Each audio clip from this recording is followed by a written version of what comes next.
Man, what's happening with the world? Your mind's now the Toothless Wonder with the double header on the Bamboozle Again News Network. So I did get some insight, right? I can't necessarily go into all the particulars, right? But I'll probably title this "The Desire for Personal Revelation," and I'm gonna tell y'all about me, yo.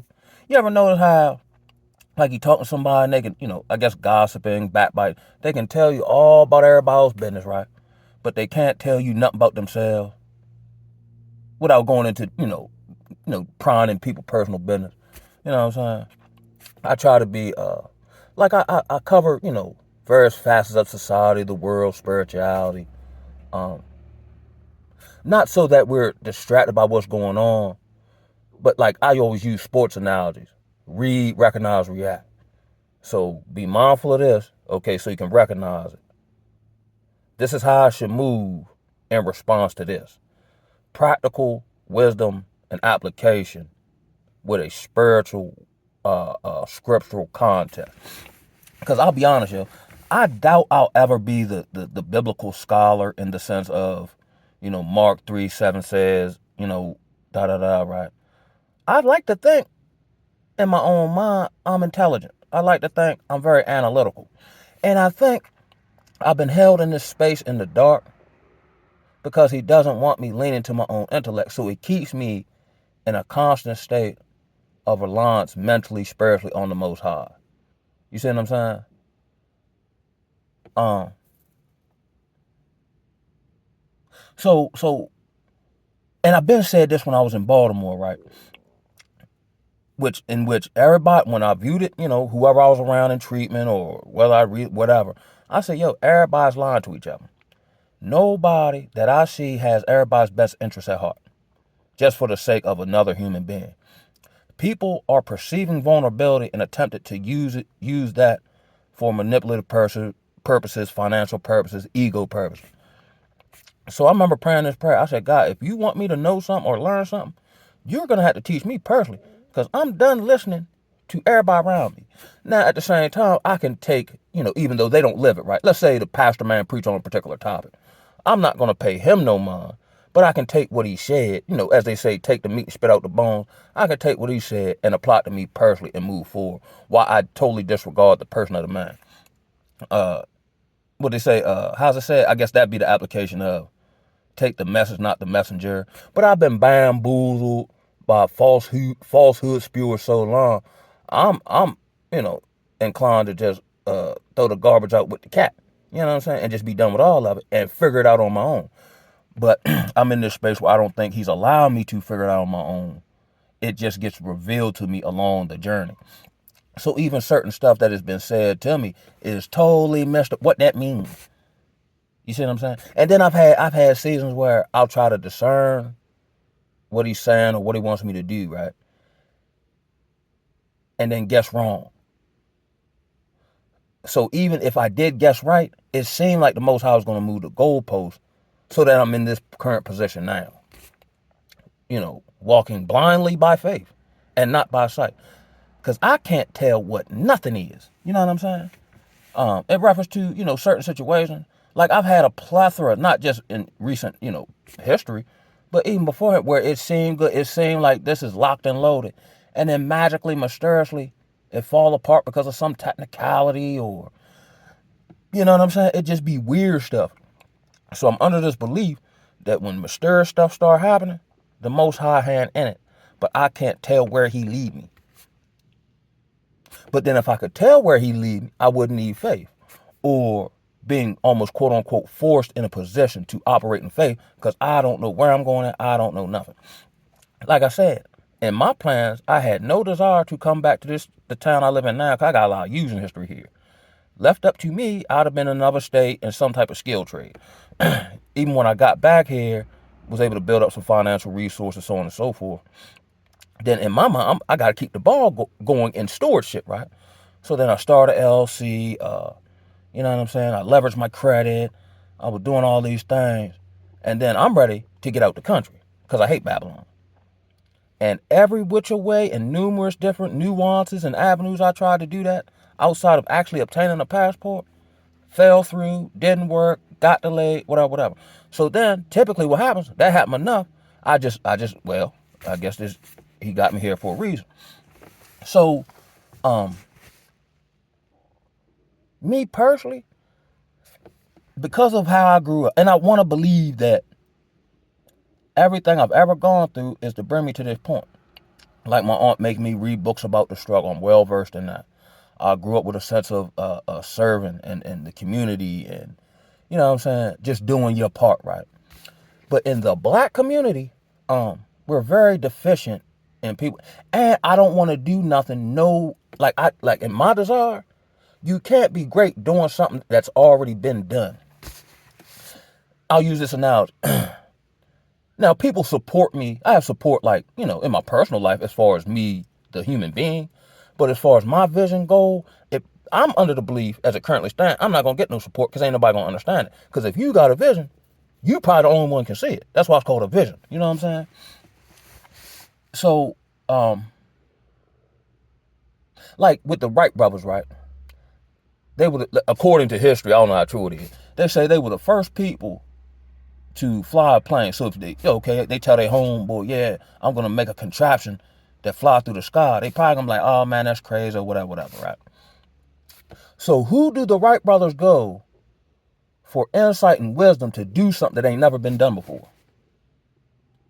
Which leads me to this. They probably got to a point they just stopped looking for it or asking for it and just, on a daily basis, figured it out.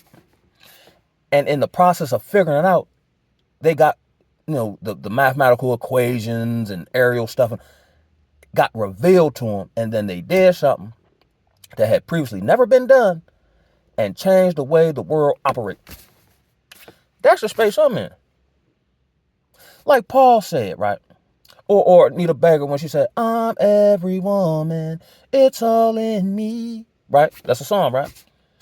The scriptural application of that would be when Paul said, I become all things to all men. As far as I personally know, I might know a few others. But with my own particular season, I'm the only Negro I know who be himself no matter what avenue he in. I've always been me in the street. I've always been me. Now I've grown evolved. I've always been me in the bar.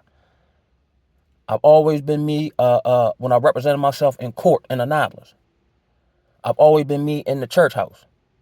I've always been me around my family and friends. You see what I'm saying?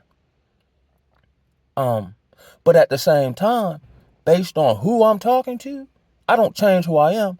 I just use verbiage they can understand.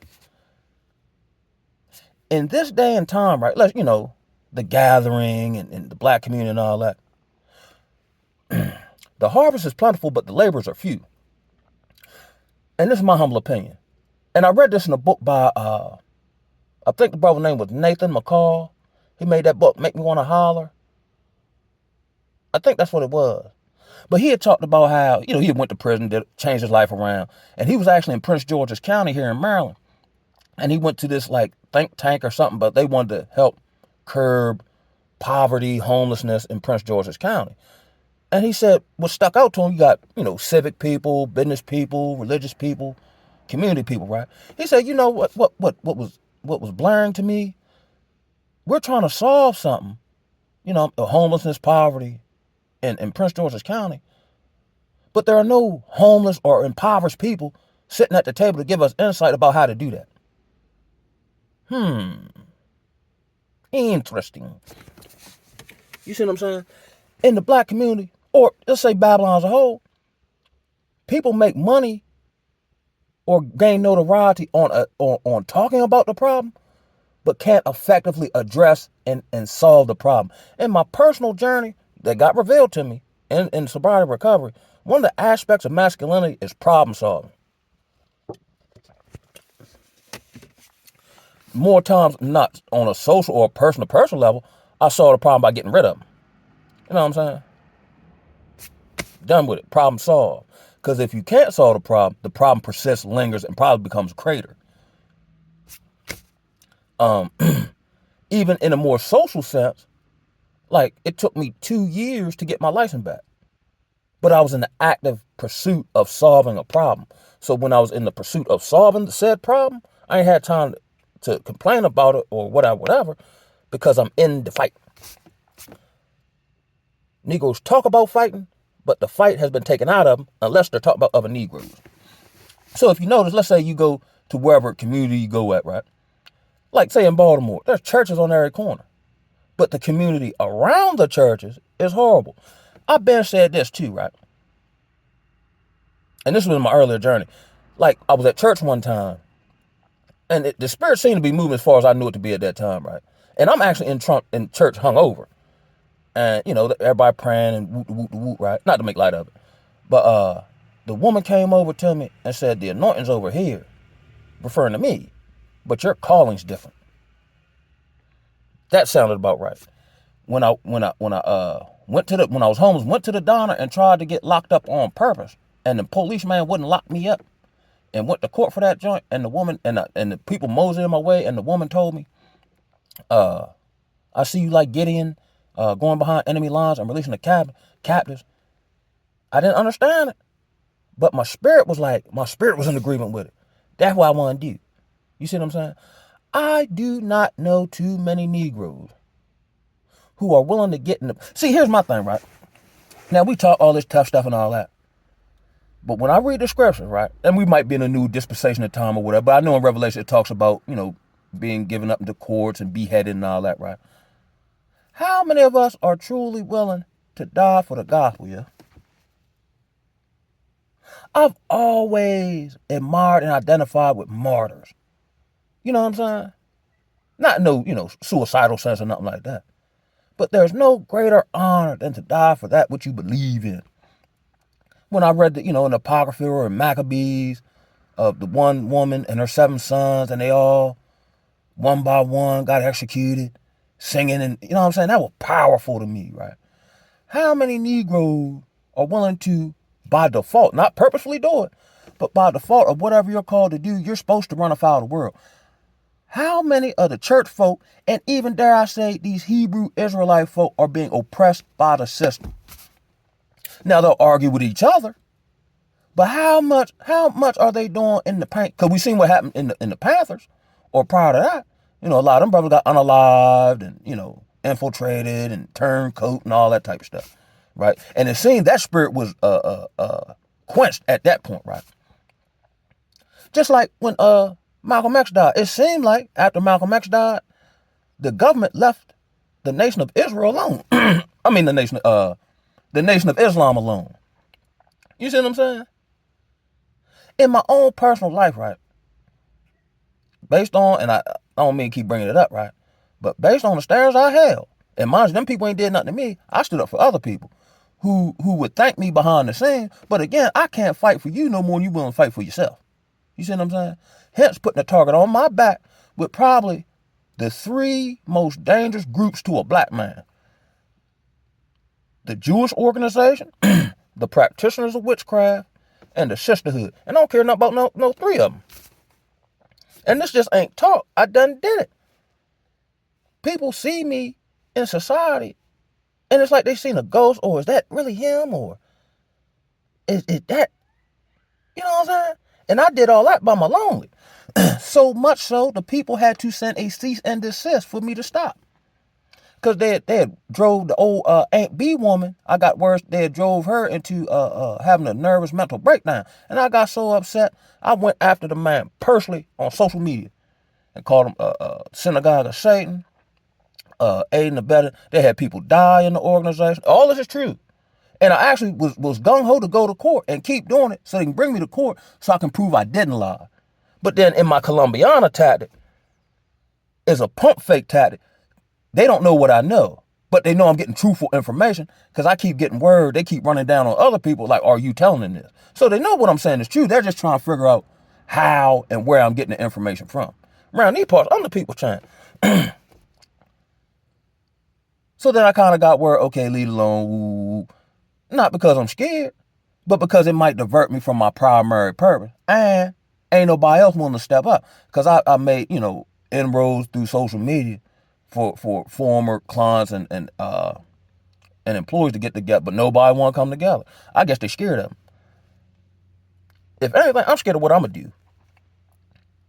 I scare myself.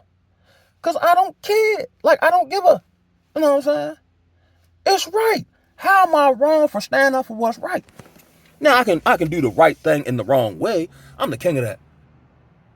Right thing, wrong application. Right love, wrong woman. That type of thing. You know what I'm saying? But the intent and the desire is there. That's why I like another contributing fact why I get a whole lot of grace of murder. Because my intentions be pure. I just don't understand all the nuances. You know what I'm saying? Just like, oh, I see a group of homeless people. Let me just give them all something to eat and go broke. That's a noble act. But it's not necessarily wise because you didn't get it and now you in the same position they is. You see what I'm saying?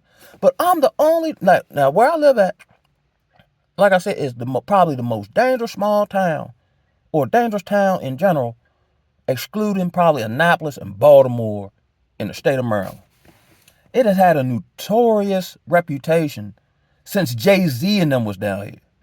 Jay-Z has a child here and he got hustling stories down here. The guy who came out with the paper planes hats from Rockefeller, Emory Jones, he's from here. I know people he's personally related to. That man ain't came back down here and shown no support, love. I mean, you know, and granted, you can't tell nobody what to do with their sweet potato. But again, it's a catch-22. Now, we see the Nipsey Hussle type situations and things where brothers stay in the hood and get unalive by their own people, right?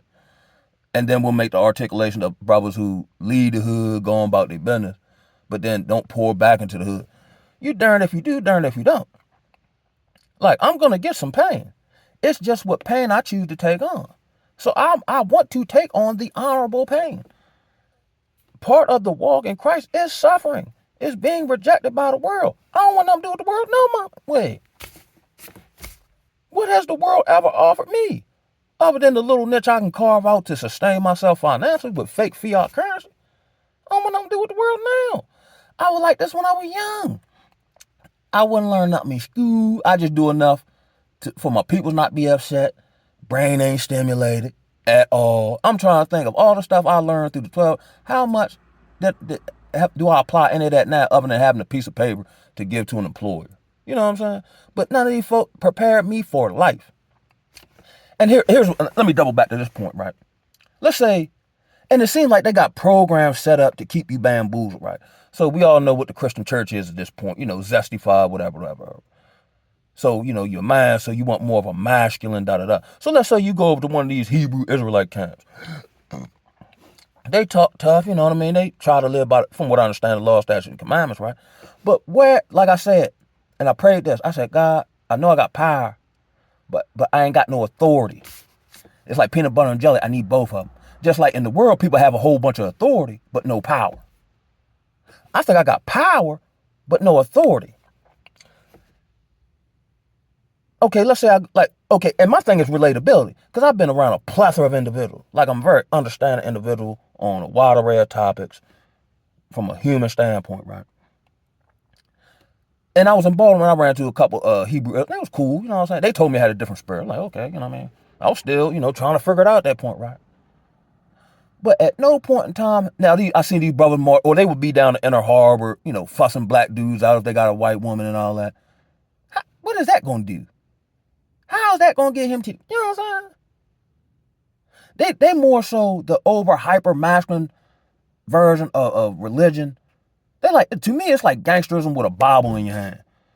You know what I'm saying? It's no different to me. They just like, okay, the pastor man know the scripture, right? But like the disciples, they knew the scripture, but they were effective in their ministry to whomever they were sent. I told my sister this one time. I said, I'm actually judging my level of quote unquote success based on the level of the enemies I make.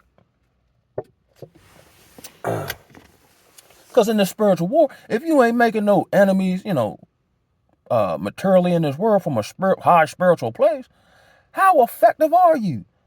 You see what I'm saying? That's why nobody, fool, or you know, the Christian church ain't under no oppression.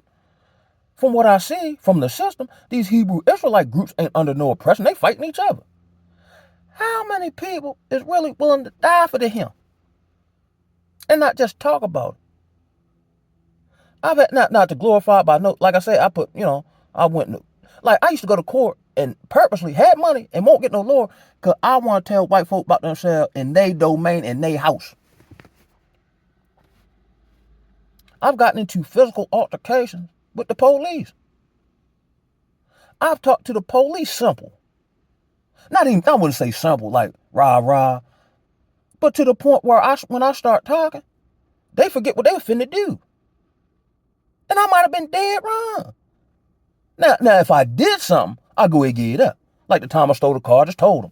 You know what I'm saying? Like when I steal bad or whatever, go cool. I'm guilty, yeah. You know what I'm saying? I just own up to it.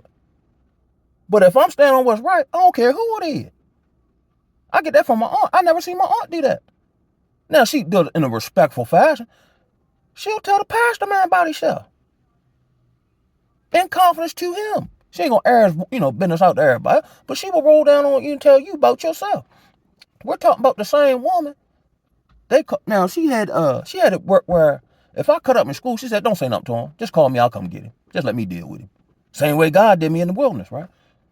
Come to school. Now I see her, oh boy, I'm in for it. Boy, it's gonna be a whole lot of manual labor and book reading when I get home. I want to stay with the white folk. And she ain't like she yoked me up a couple times, but that good browbeating something. Come to school, get me tightened up. And not only would she tighten me up, like, it's kind of embarrassing when your peoples come to school and reprimand you. So then my homeboy or whoever I know might walk past and laugh. And then she got, next thing you know, we're all on the wall lined up. And she used to break out the whole, and grease up our foreheads lined up against the wall, yeah. And she not no big woman at all. Now I look at my homeboy like, don't say nothing, because this is my aunt. Don't say nothing crazy. You better do like I'm doing and take this here. Got all of it in school lined up, foreheads greasy with the anointed oil. She don't care nothing about none of that. Care nothing about who you is. Now I'm respectful of all men.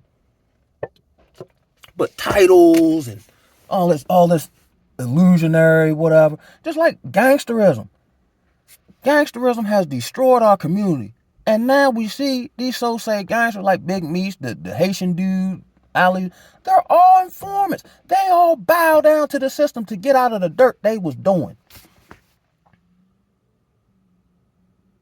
So when we talk about, let's say the sisterhood or Bonquisha and them, or, now I don't fool with them personally, or I don't fool with Negro personally, or the brother who out on the block on crack or whatever, who better to effectively minister to them but the kid who's been delivered?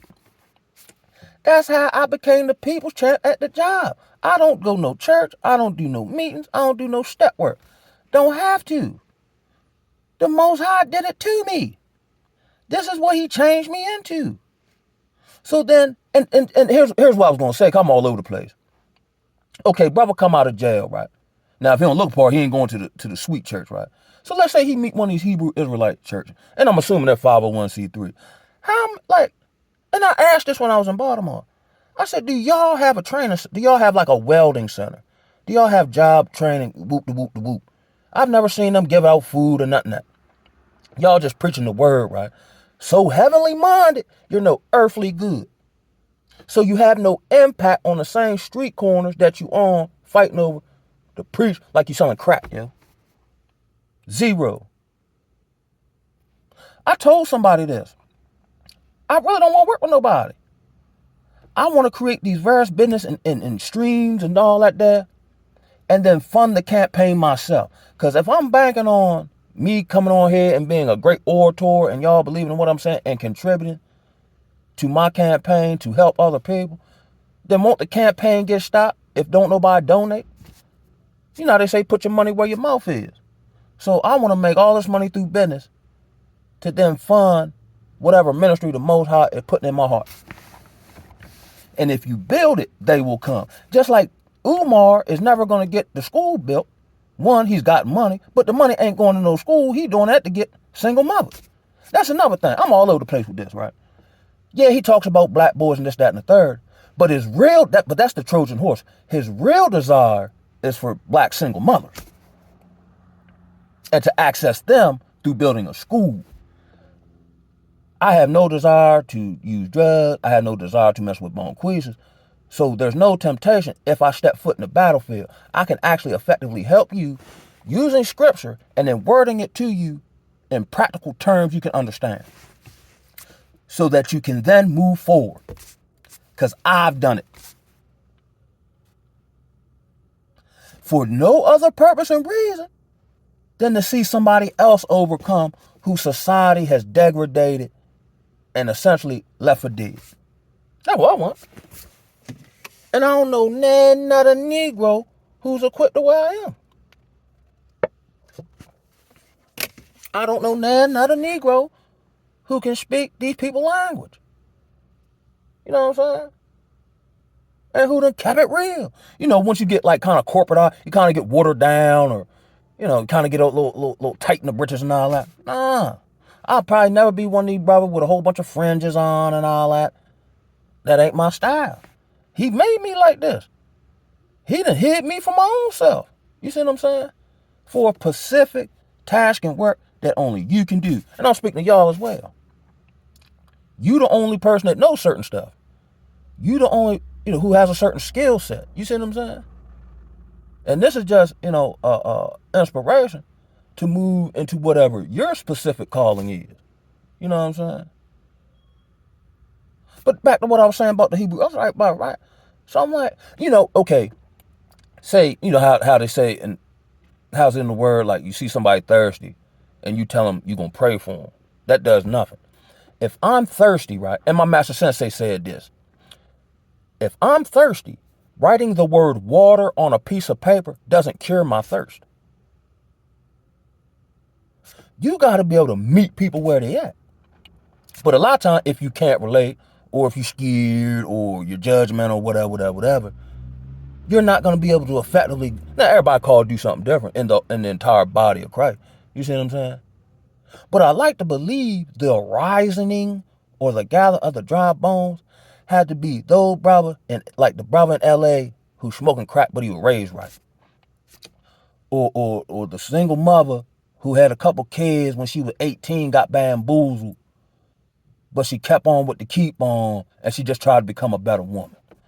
You know what I'm saying? The 13-year-old homie who nice in basketball, but his family jacked up. Them the people he's calling. You see what I'm saying? Now, and you can have not, and I'm not saying that. Of course, I don't. That's but my pay grade for it, all that. But we can know all this word. But what about the practical stuff?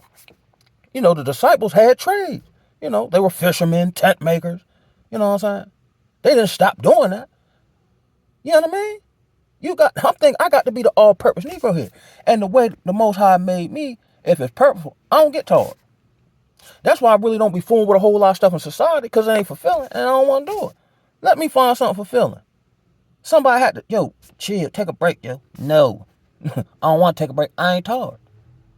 And if it's something I love doing, or it's purposeful, or spark my spirit up, I'll be on a fast from sleeping. Again, the harvest plentiful, the labor's few. Now, I got this particular opportunity where I believe it'll be along my skill set, because I'll be the only man on the squad, you know what I'm saying? And it's a dangerous area, and you can't just, you can, but ain't nobody feeling you. You know what I'm saying? I think that might be part of the reason he sent me back here. Like kind of a la how there's a period, I think it's 3 years after the road to Damascus moment with Paul, and then he's like out the way for like 3 years, I believe. And I guess he fine-tuned him and all that. And then he sent him forth. So by the time he reappeared, everybody wonder, because the last time we seen you was persecuting us. But it's fun sway them, but I don't know. They say him and Peter used to have their little beefs and all that. Man, well, I still got to do what I'm called to do, though. You know what I'm saying? Ain't nothing else. You know what I'm saying? And if we look at it, all them people got executed, That's why I don't be believing nobody. And I know we get oppressed in our personal life, maybe, social circles and all that. But I'm trying to get so jiggy in the paint, doing what's right, that somehow they catch wind of it. And then I'm on some board in a CIA office, and they're going through my family history and psychological assessment to take me down. Like J. Edgar Hoover said, they want another black Messiah, we'll give him one. if you look at the disciples, they came in a real world or urban connotation. They came up out the set. They came out of obscurity. They were like when they went to, I think it was the Pharisees, and was chopping it up with them in the synagogue. And they said the Pharisees were blown away by the knowledge and wisdom and the authority they spoke in, because they were common men. They was average, everyday brothers. You might see in a real world comparison. Yo, I always see Main Man on the bus. You know what I'm saying? Or I seen Main Man at the park doing pull-ups. Or I seen Main Man, helping the little homies with their jumper. Him? What manner of man is this? You see what I'm saying? That's what I feel like, even, with the Hebrew Israelites and the Christian church, they're totally ineffective. They got great talking points, but no power to influence change. Because if you influence change, especially here in Babylon, here comes Satan through these government agents. And that's what I truly want. As crazy as that may sound, I felt like that when I was little. Again, I knew it was a reason why my aunt made me read. And she didn't just make me read just for the sake of reading. It was read to comprehend. So I was well versed in. That's why I probably don't respond, even when I was in school. Like, I was real big. Like, I wanted to stand, not white folk, but the system. Yeah, the system. I'll just put it like that. I wanted to stand up for the system. When I read these stories about them getting tangled up with the police for doing what's right, I wanted me some parts of that. Now, I did it on the left-hand side of things, ignorantly, and uninformed, but the desire and the intent was still there. I don't know too many Negroes do that, especially not now. Negroes just want to look good, peacock and all that. Ain't nobody really want to get, now they'll do it with each other. Ain't nobody trying to get their hands dirty. Ain't nobody trying to get oppressed. Ain't nobody trying to do nothing. They trying to live a comfortable enslavement. I want free. How do you get free? Not to take away the spiritual part. How do you get free unless you fight for it? I had to fight for my sobriety. Like all the stuff I utilize now, I had to teach myself. Because I gained the ability to understand how to ask my phone the right question. Ain't nobody teach me about credit or I never had credit. I had to figure that out on my own. And that was a long process with no money. I've been up until recently understanding how to utilize my credit, you know what I'm saying, to sustain and keep my score decent. So I don't need a whole lot. Because without having a whole lot, I guess that's a spiritual principle of multiplication. I do more with less. Or I know how to do more with less, rather. Because I'm not used to having a lot anyway, and now I don't even want no whole lot. I want purpose. I want fulfillment. I refuse to live on this earth in this reality and go work for somebody all my life, pay bail, and be ineffective, socially neutered, and die, and that's my existence. No, sir. You got the wrong Negro. My name Calvin, yeah? Now, this might not be for everybody, but whatever I'm saying, maybe for you as far as your calling, your purpose, and I had this epiphany when I was in Baltimore. I might not start coming up until Babylon start coming down. So now we got space or orbs. They got all these drones. They got funding the government month to month. You see what I'm saying? CEOs getting unalived and stepping down. They building bunkers, fleeing the country. The music industry, everybody in music sweet. You see what I'm saying? So then what happened? What, we just stay stagnant? Now I'm under this belief also, I'm going to have to be propelled into this. It can't be through my own effort. Just like it was like when I was working at the job. I wanted nothing from my experience in rehabs and all that. I wanted nothing to do with it. But because of my experience in rehabs, it gave me the requisite skill set without no book knowledge to be able to do something I ain't want to do. I don't want to fool with Negroes because I know they dangerous. I don't want to fool with Bonquisha because I know she's terrible. But I still got love for him. And he gave me a chance. I was nothing like nothing, Joe. Like Al Green, with all the skills I possess, I can't get next to you, babe. You know what I'm saying? I think that's the move. Because ultimately, I understand it probably it has to happen spiritually first. But eventually, we're going to have to come out these programs. We're going to have to come up off these drugs. We're going to have to come off this false diet we on. You know what I'm saying? I just told y'all last video, man, I took my shirt up, boy, like Bruce Leroy. You understand me? I'm right at the precipice of the globe. You know what I'm saying? I'm looking for the last dragon. Where he at? He the last one to conquer. Where he at? He can talk all that, just like in the movie, talk all that yang yang, throw that punch, he just calmly grab it and just get smiling. You know what I'm saying? Because all the stuff he went through was for him to be able to do that at that point in time. Just like the Usain Bolt man. That man trained for 4 years rigorously to run a 10-second race. But if he win the 10-second race, he's able to now have a legacy and lineage and things he can run up off of, being prepared for 4 years to do something for 10 seconds. You know what I'm saying? Making any sense to y'all, man? I'm a little fired up, baby. But my personal revelation, just make it plain to me. But if I can't, maybe it's not yet. But here's the tripping part, right? He's spoken to me before, no diggity, no doubt. 3 occasions. The first one, I was probably about 12, 13. I was in middle school. And I said, yo, I'm not made for it. I'm dribbling a basketball in the night in the dark, working on my handle. I said, man, I ain't made for this world. You know what I'm saying? I belong up there somewhere. And a voice inside my being said, you're going to do something great. I'm in the middle of nowhere in the dot by myself. What was that? Went away. Boom. The second time, prior to me getting with my last shot that passed away from cancer, I had a situation where I could have got with her beforehand. You see what I'm saying? But I let it slide. And then I'm going. It was a whole story about that I talked about on here. So I know I can get with her tonight. And the same voice came over my bed and said, "Not now. The time ain't right." Time proceed on. I go to North Carolina. She caught cancer the first time. We talk on the phone. We talk on the phone for hours. Wouldn't be that often, but when we would talk, be on the phone for hours, and it would just flow. And I don't like talking on the phone. Came back here, got my daughter mother. That go left. I say, if something go wrong with my job, I'm going back to North Carolina. I got word. They were taking the line I worked on. They were taking it out. That's all I need to hear. I'm gone. Got last check. I was supposed to go across the bridge, kick it with the homies for the weekend. That Monday, Tuesday, I was gonna be on the bus back to North Carolina, and I told y'all I end up throwing the bottle at the man and all that.